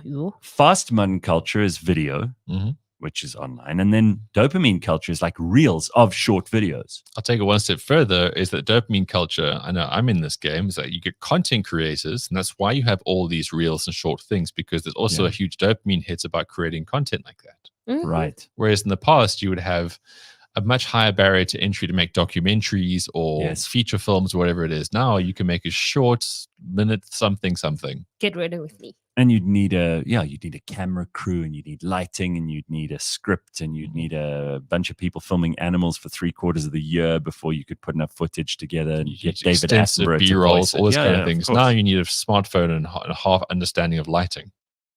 And someone who takes their underpants on and off. That's all. On and off. That's it. Get ready with me. Yeah, get ready with me. Yeah. I've seen a lot of those. It's bullshit. I do not like these get ready with me things. That's why you got to have your review videos, Gareth. You got to react to this stuff. Not a fan. There is one lady who has captured my heart. She works at KFC, and she literally does these get ready with me as I get to work. And then she's wearing her KFC outfit, but she gets so excited. She'll be like, look at this top.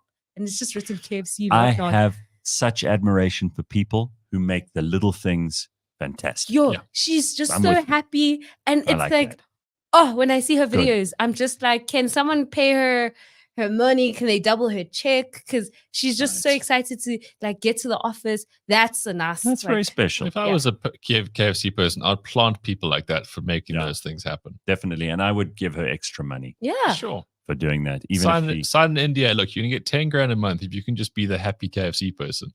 Yeah. Totally related. Do a better job than old Mama Joy or whatever her name is. So, all right, here's music. In the old days, you'd buy an album. Remember that? Then in fast modern culture, it's tracks. And now in dopamine culture, it's TikToks. Yes. Images, view on a gallery wall. Sanele was just talking about, about the Cape Town Art Fair. Who goes to those? Who goes to galleries and museums anymore? No, we now view them on the phone, and then dopamine culture, scroll on a phone. 20 images, 3 seconds. Right. Imagine someone has spent 2 years perfecting a masterpiece in oil paints. and you scroll past it in a second. You and go Philistine. Nice. Yeah. Not good. And then there are two other things here. Communication, handwritten letters, something I still pride myself on. Then voice, email, memo, I do those too. And then short texts, guess what?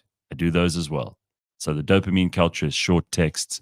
And then in relationships, it used to be... Sorry, guys, on that, short text or just emojis. Even better, yeah. I mean... People, you can just actually talk via emojis. Just send someone a smiley face. Aubergine. Just get rid of them. Aubergine. No, we all know what that means. So last one, and I think this is probably the most devastating one of all. Slow traditional culture for relationships was courtship and marriage. People used to spend time, get to know somebody. I missed that. A lady would drop her handkerchief on the floor, which meant it was go time. And there would be a long gap between when you would see each other again, because you couldn't just take each other's numbers and start texting that night. Oh, yes. Oh, the heart was allowed to grow fond. Yes. There was work that went into this and longing, no immediate gratification. Oh, yes. So yesterday, Khumulamo's parents were here. Yes. And he shared a story which was very similar to His dad? Yeah, his dad. Sorry.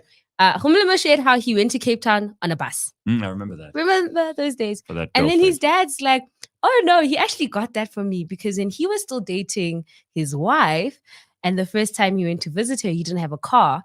So he went, I think, to the Eastern Cape via taxi. That's a long trek. And then the taxi broke down and they had to push it for like 7 hours. Now that is working for So months. that is like, I was like, what? I remember my dad's told me this story various times. And, you know, when he met my mom, there was gaps. She lived here. He lived here. She was working there. He, just so he could see her for summer holidays, he got a job at the hotel where she was as like a night porter / kind of handyman person. Just so he could see her. But that was the extent, right? He wasn't just sitting on the couch texting her like, oh, what you up to? He physically went and drove all. He got a job at a different place for a certain time period so he knew he could see her 2-3 hours a day. Man, it's kind of romantic, but could also be if you're a creep. Hard work. It's hard work. No, it's hard. It's hard work. No one does this anymore. Then, of course, fast modern culture is sexual freedom. And then dopamine culture is this swiping on an app, which we've spoken about a million times. And how many unhappy people do you know who are trying to swipe their way to happiness? So, you know, all this ain't gonna happen. All this whole dopamine thing is like, you'll hear this term a lot nowadays, like gamification. Like gamification is great for certain aspects, right? Like learning is kind of cool because people don't want to learn. So how do you gamify this experience and you learn? But people have gamified life. The entire chart there is all just gamification. It's like, how do we get it's like competitive almost. The swiping on the app thing. It's like, well, I saw 100 people today. Like, but it doesn't mean anything. You got no connection with any one of them. Yeah, it's like scoring points in a video game. And box gamification. And nobody else cares. I mean, like, unless you're actually playing the game and you're playing against other people because you don't have enough going on in your real life. And I don't mean any disrespect to gamers. It's absolutely fine if you're a gamer. But nobody else cares about your score.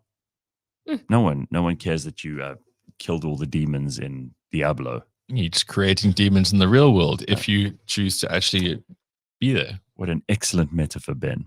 So yeah, I'm afraid dopamine culture is just what we live in. And that's why it's so difficult for people to delay gratification. It is. It's so difficult for people to say no to things that look really appetizing and exciting and interesting, and everything's flashy, and it's designed to just work on that reptile brain of ours. Yeah. Get us hooked on something, and then that's all we want. And the dopamine reward system just gets back to a law of diminishing returns. Exactly. And then it makes you ultimately dull.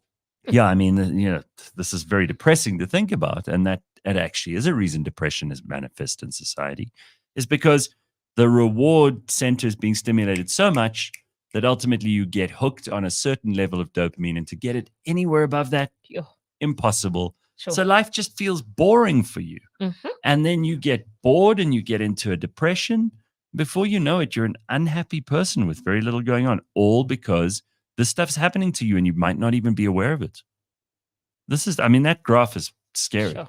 It's really scary because it's happening everywhere. Let's say another cool thing about my weekend last weekend is that I wasn't on my phone much because I didn't get an international SIM. So I would have Wi-Fi at a certain part because even our rooms were away from Wi-Fi. And I was on my phone so much less. It was so great. It was so great. Yeah, we talk about this often on the show, but I was away last weekend and had the same thing. There was absolutely no signal for 2.5 days. So good. My phone was a camera. That was what it was useful for, but I could not go on anything. There was nothing else I could do, and I wasn't missing it. It's amazing. You know, they always say you don't know what you got till it's gone, but you also don't know how great life is until things like that are gone. Yes. Anyway, that's enough philosophy for the morning. So-called dopamine culture, according to Huge Reaction, sounds more like efficiency to me. Don't waste time writing Dear John letters or other nonsense. We have things to do, or amateur golf tournaments to play. All right, well, yes, Ben has that. But that's also because I think he does pay attention to the yeah, but again, it's in inverted commas, the long game. It's a fair point, but you know, what do we sacrifice for efficiency in life nowadays? Look at food, for example. Fast food's efficient, right? Yeah. But it also makes you a dopey fat mess. Yeah. So that's true. But it also creates entitlement. Like before with the love letters, you'd have to wait 3 weeks, 3 months before someone replied. I send Gareth a WhatsApp message today. I'm expecting him to reply within 5 minutes. You're upset if it's blue ticked. You know, and then you forget that people have lives. People are up to their own things, and then you just like so upset that Gareth didn't return my text, and he posted something on Instagram, because that's what they also do. They look at your Instagram status and they're like, he posted 5 minutes ago, so he was on his phone, but he hasn't replied to my text. And then I think it's this whole rabbit hole of like your negativity going. And for mental health, that's got to be the worst possible combination. So I don't know anything about this, and I'm only sort of starting to get my head around it now. But this idea of being ghosted and blue ticked and all of that stuff, because I've never really paid attention. I just assume if someone isn't replying, they're busy.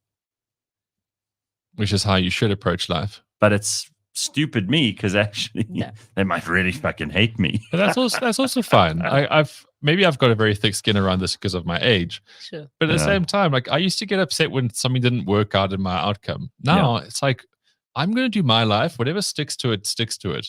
It's like if someone, like 2 weeks ago, someone canceled a meeting literally on the time of the meeting. Like, something's come up. So rude. But I couldn't care. There was not an ounce of care. I was like, cool, all the best. And if the person was to reschedule that meeting, great, I'm in. But otherwise, I'm already over it. I have set up a meeting with Ben, and the first appointment I could get with Ben is on the 12th of March. Sure. We have to have a lunch. Oh, wow. Yeah. You're a better human than I am when it comes to those things. But I can tell you the issue with the ghosting culture, right? And it's that people don't want to confront people to say, if you and I are like talking and we getting to know each other, and one day you wake up and you're like, Simphiwe is not for me. Instead of you telling me that, you kind of just stop talking to me and you go MIA. And it is such weakness. Yes. It is such pathetic weakness. And the worst thing about ghosting is that people don't immediately think you're ghosting them. So I'll send you a text and then be like, oh, maybe he's busy, and then try to call you later. Oh, no, maybe he's busy. And then you realize it's been a couple of days or weeks, and you see them kind of going about their life, and you're like, oh, shucks, this person has stopped talking to me and I don't know why. So that's the issue with the ghosting culture. Like I'm awful. If you don't like me, tell me. If you're over this, tell me. But this thing of just like kind of leaving someone just like, oh, I woke up today and I don't want to talk to you, and you stop talking to them. But now, okay, hang a second. You say that. If you don't want to talk to me, then tell me that. But like, do you actually want to hear that? Or do you just want to process the fact that they go? Because ghosting confirms the kind of person they are, and it confirms that they're not important to you, which in itself sends a message, really. But can I tell you? So you're saying they may be doing you a favor? No, it's not. I can tell you now. I'd rather hear you say you don't like me. It stings. It's not nice to hear that you're getting rejected. I'm with you. It's really not nice. I'm with you. But I promise you, I can take that. And in a day, I'm calling my friends. Oh gosh, Ben doesn't want to be with me. But I move on. That constant, I don't know what I did, what happened. We were having such a great time. We were talking. You always live in this, what happened? And so the lack next of closure, guy, yeah. Yes, the next guy you meet, you just kind of also like, I don't know, like if he didn't, because then it creates that pattern of if he hasn't responded in like 5 hours, has he ghosted me? Has he not? No. Don't be an asshole. Yeah. Just tell people. Yeah, sure. I totally get that. And my default setting would maybe be more aligned with yours, but people don't like to be hurt and they don't like to hurt people. But you're not money. Not everybody's going to like you. Well, so Well, I mean, it could be worse. Your husband could kill you in a retirement village. I mean, this is what Ben was talking to Dory about yesterday at the Braai, and I read the story last night. So this 80-year-old man is going to go to jail for doing a mercy kill of his wife with Alzheimer's. He reckons they had a suicide pact, but the court said, no, you killed her anyway. You're going to jail at 80 years old. Wait, but if he didn't hold up to the agreement. If it was a suicide pact, why is he still alive? Okay, so just like a little backtrack here. Okay, so this guy is 80. I think his wife was 78. Yeah, I don't know the story with me now. But she was getting some like dementia, like she was walking around not knowing where she was, and then someone said you need to go into a full-time care home, and this guy's like, not a fuck, that's like the end of the road, I don't want to do that. And he, when you get old, you can become quite panicky. When you're young and confident, life's easy because you always feel you got a solution. But when you're much, much older, or you frail, or you lack abilities, you become very like scared about stuff. Okay, I totally get that. So he was thinking that's not an option. So in his mind, it's like, we might as well just check out because I can't live without you and you're struggling to live right now. And this old Doris is like going about her day. She doesn't know if she's coming or going. So he strangles her because that was the suicide pact, okay? Strangulation. Why didn't he give her some sleeping pills? This is now. I mean, he physically murdered her, okay? He physically murdered her.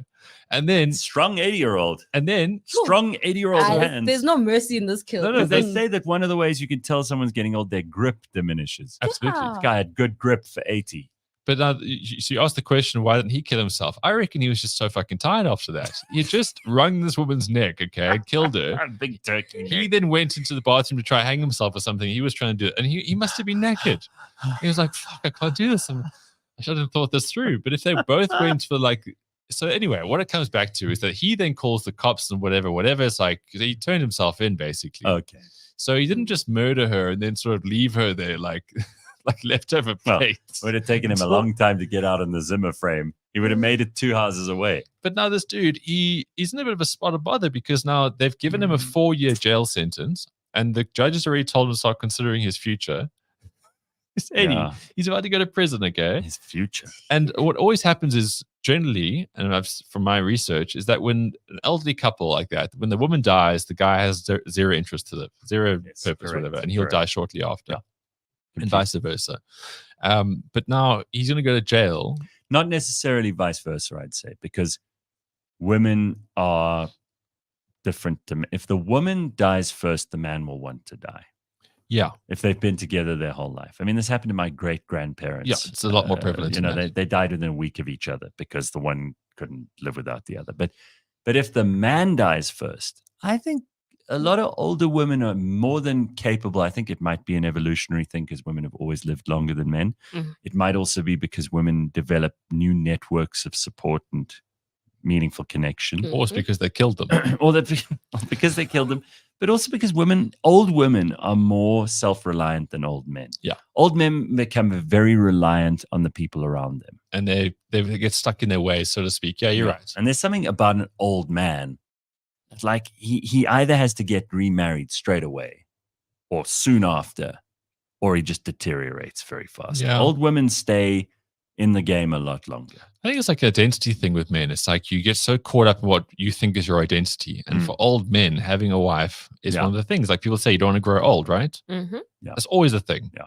Gareth, you must get it all the time. Yes, thanks, Ben. Yeah, thanks. But now, interesting, another part of the story is that these two were like high school sweethearts, right? Yeah. And they immigrated to Australia and immigrated to Australia is half their problem right there. But that they 16, 17, they got married when it was absolutely legally possible. That day they got married. And they've been together ever since. That's a long innings. He didn't want to live without her. Yeah. He's probably just tired. And now he's going to go to jail. Now, is this a crime or the absolute story of like romance? I think that the judge in this case has to really think very hard about what they're going to do. You can't send an 80-year-old man who is killed for a crime of true love by the looks of things. Even if, let's say he's making it up. Mm-hmm. The woman was going demented anyway. He was trying out of kindness and love to put her out of her misery. It's just the way he chose to do it, though. This is the thing. Like he really rolled his sleeves up in this one. Until we found out what. Agatha, are you ready? Oh my gosh. Agatha, are you? Oh, where are you? What's happening? It must have been a hell of a scene. And then it's an interesting story. It's just an interesting story because when you get that old and you know there's not much life left, it must be hard. And what's even worse is if you get sent to jail at 80. I mean, what kind of way is that to end your life? Well, he's in one of those like sunny Australian places, so it's probably just a knitting school anyway. But how depressing! How depressing! This guy's obviously going to want to. He's going to want to Hillary Clinton himself. Yeah, I think it's a very sad story, but in some ways, I mean, like you say, it could just be the true romance that everyone actually pretends. But this is often what love and romance lead people to, right? Yes, strange, irrational behavior. Yes, correct. I don't know what to make of it. It kind of makes me a little sad and then a little bit. Well, I'll tell you this. Impressed. He's going to battle to find a date after this. Oh, bit of a bad rep around the retirement homes. Yeah.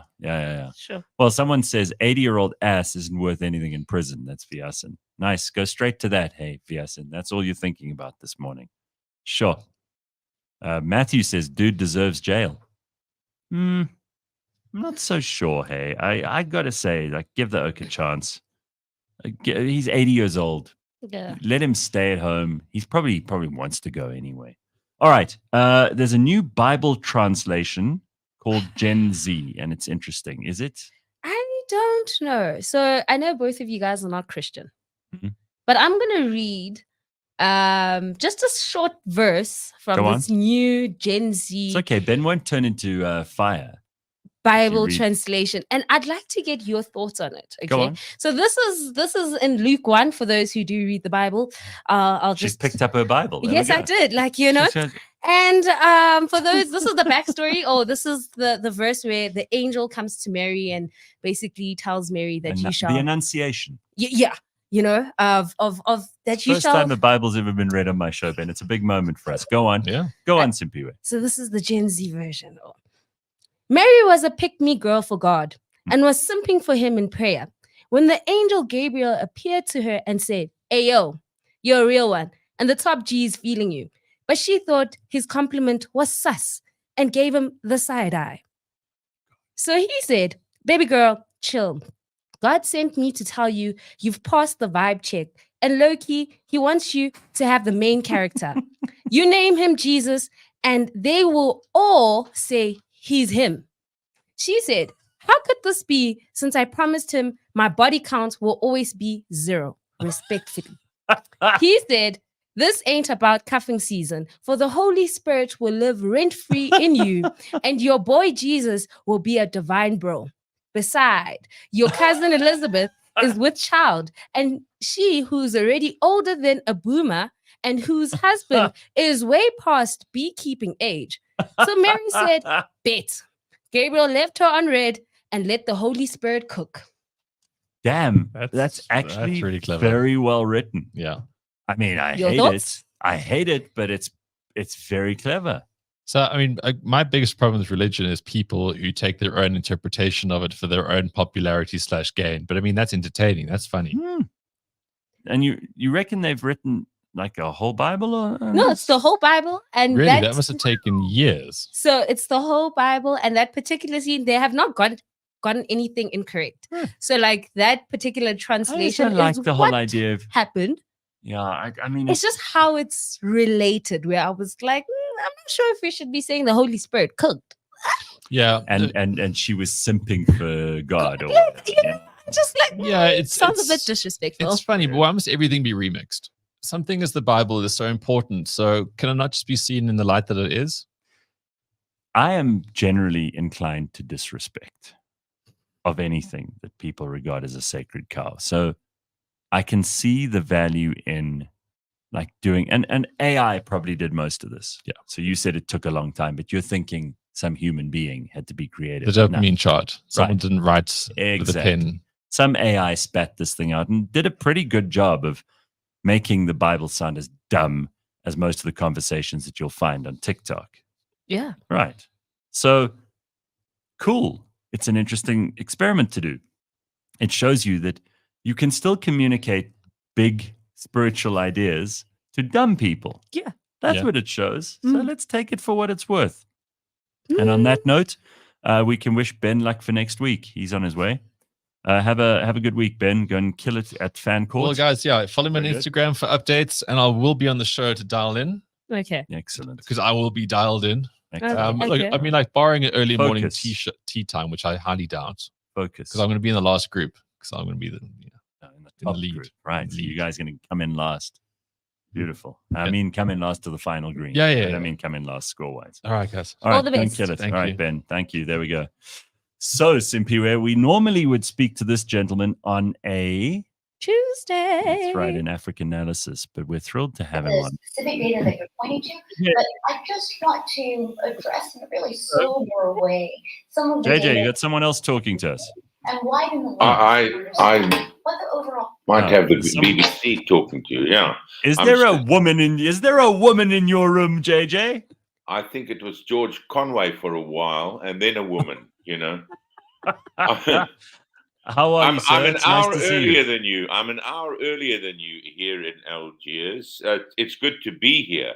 Good to be in this place where, I first visited it here in 1995, in the year that they killed 50 journalists.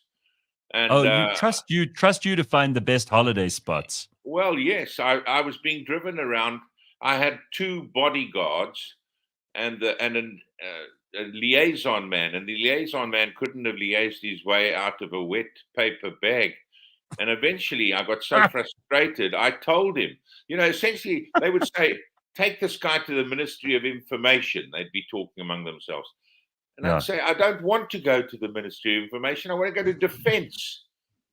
And then they look at me and say, hang on, you said you couldn't speak Arabic. I said, yeah, I can't speak Arabic, but you two are speaking French. They would speak French to one another and say words like, kif, voila, and use sort of few slang words. And that made them speaking Arabic.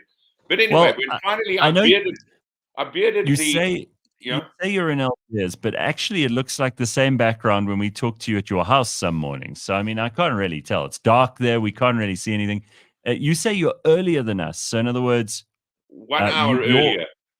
Okay, so you're right. You're at 6:41 this morning. So thanks for waking up so early. First of all, I have never been to Algiers. So 1995 was the last time you were there. They were killing journalists. No, but what I've is been Algiers? there several times since. Times since. Right. That was the first time. Let me just finish my punchline. When I said to the guy, you couldn't. You're a very poor liaison man. He said, "Look, I admit, I'm actually your 3rd bodyguard." So. Okay, but what is Algiers like? I mean, what kind of a place is this? When you come here, you realize why the French would have given up everything else they had in Africa if they could have kept Algeria. And they fought this very, very bitter civil war. And there's a huge monument here which says that not a single Algerian family was untouched by their liberation war, and terrible things were done on both sides. But it's amazing. I mean, it certainly has come up enormously in this time, and they really know how to push the boat out. Last night I was busy having to write stuff, and so I missed the opera that they put on for the summit attendees. They have a remarkable conference, international conference center. Which is, it's kilometers long, and they just before, in fact, last weekend, they inaugurated the largest mosque in Africa. It has a minaret which is 280 meters high, and and it can accommodate 120,000 people. So they're sort of playing to get. To be the sort of religious leaders in the Maghreb, the Maghreb being the Arab countries where the sun sets, the opposite of Mpumalanga. The Mpumalanga is Mashrek, and that's sort of the Gulf countries, and this is the Maghreb. And the Maghreb doesn't work because Algeria and Morocco are at daggers drawn over the Western Sahara, and Algeria supports the Western Sahara assiduously. But and they are, because of the very bitter civil war that they fought, they didn't like to call it a civil war.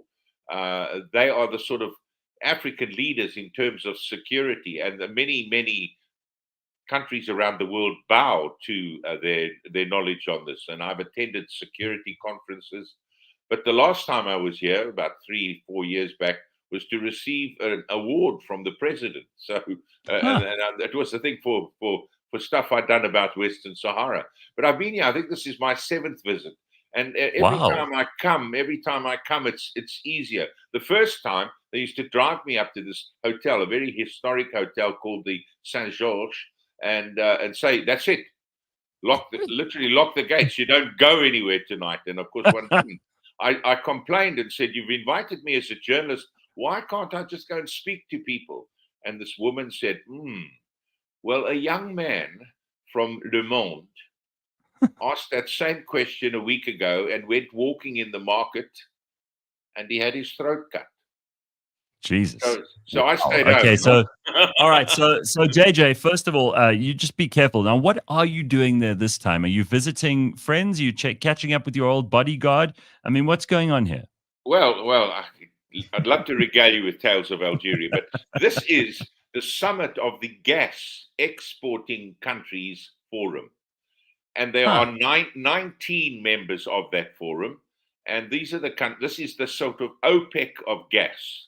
Now, the thing about it is that, and it's a very, very important summit, because many countries in the world are looking to buy gas, including South Africa, to fill gaps in our energy crisis.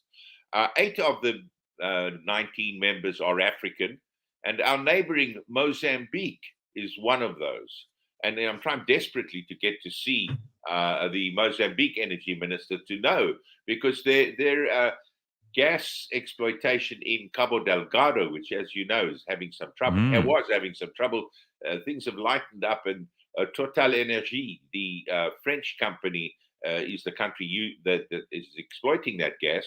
When it starts doing that, are they going to be able to sell gas to us? Will they be willing to do so? And of course, and also I'm trying to get the Algerian minister for the same thing, because I've sort of had hints that there are talks. You know, Algeria and South Africa have very, very close ties, going back to the apartheid era, very close fraternal ties. And so if they could sell gas to us, that would be fantastic. But the important thing about the forum is that it does not like OPEC. You know, it's referred to somewhat disrespectfully as the cartel light. It's not like OPEC. It doesn't try to regulate prices, but it doesn't do that, I think, out of sort of being gentle. It simply is that the way that gas is exploited around the world, there's so many places, and the way that it is moved, it's not uniform. Algeria, for example, has pipelines going straight from here through Tunisia into Italy and through Morocco. I was going to ask you, so who buys most of this gas? Who are the big importers of gas in the world? Europe. And the reason why this is important is that gas was obviously sanctions hit in Russia. Russia was selling huge amounts of it, and not even a sort of quarter of it is now being sold. And those sanctions, which now are compounded with the death of Navalny, have stopped Russia selling. And Russia then made sort of strange deals. For example, I'm speaking to Bulgaria now. In fact, I was on a television show with the Bulgarian last night. Russia decided, okay, you're not friendly enough towards us. You're going to have to pay for your gas in rubles. And the Bulgarians said, no, that's just not how it works. We pay all our debts. Sure, we pay you to the cent, but we pay you according to the contract we made, and we keep paying you in dollars. And the Russians just cut their gas off. So basically what we're trying to work here is gas at a sustainable level, which we have, but at a fair price or affordable price. And that is what they're selling it. It's a transitional energy source. It's not entirely clean. It certainly is cleaner than oil and cleaner than coal, but it's not a green, totally green thing.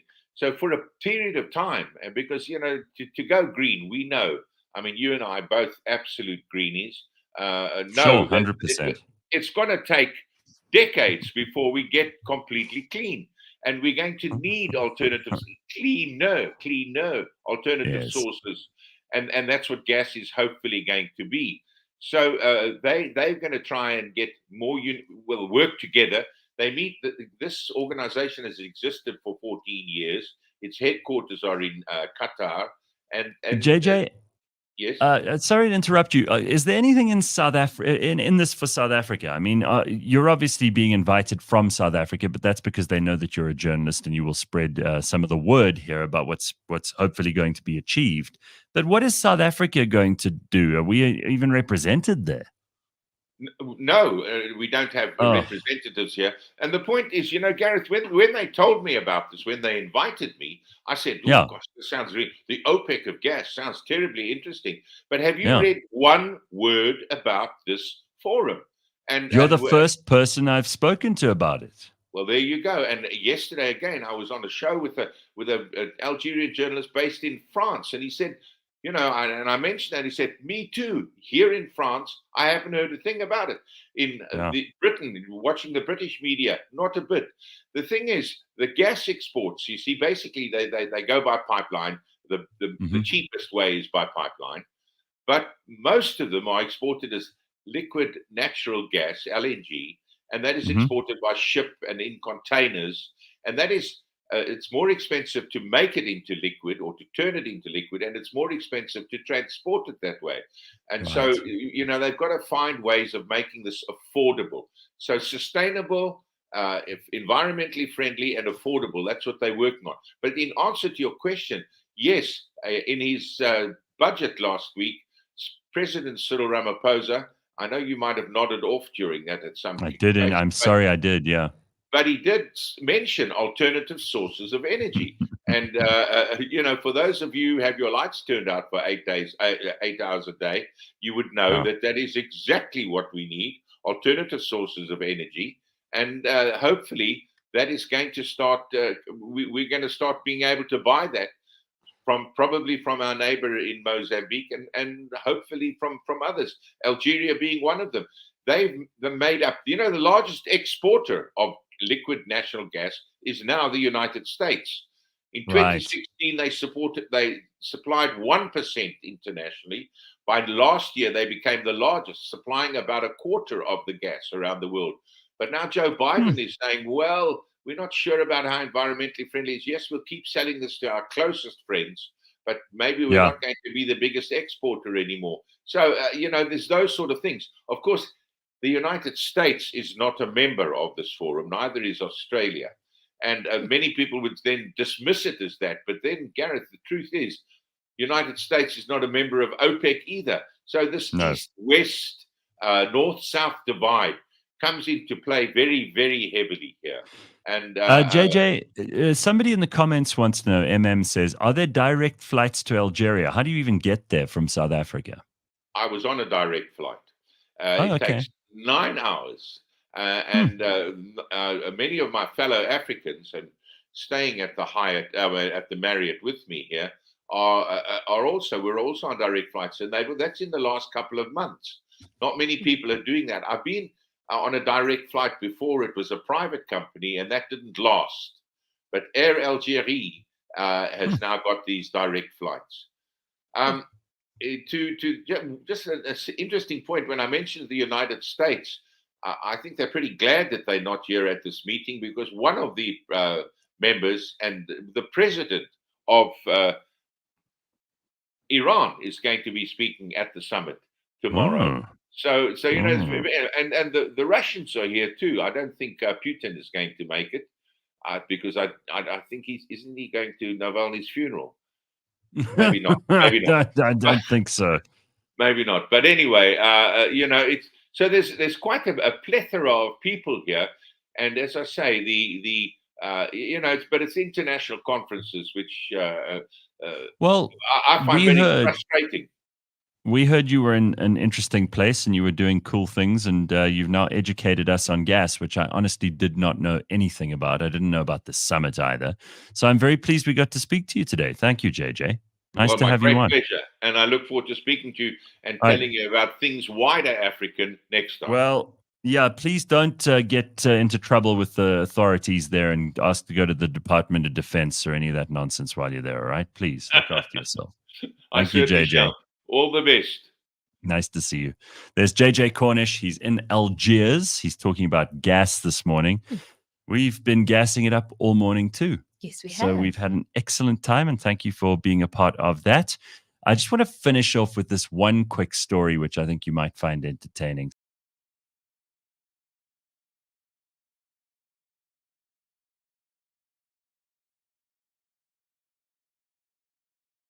Show you a video of what happened to people. Have you ever, like Lebang often had, you pay for something but you don't get what you wanted? Yes. All right, so this is a true story. This happened to people in Glasgow in Scotland.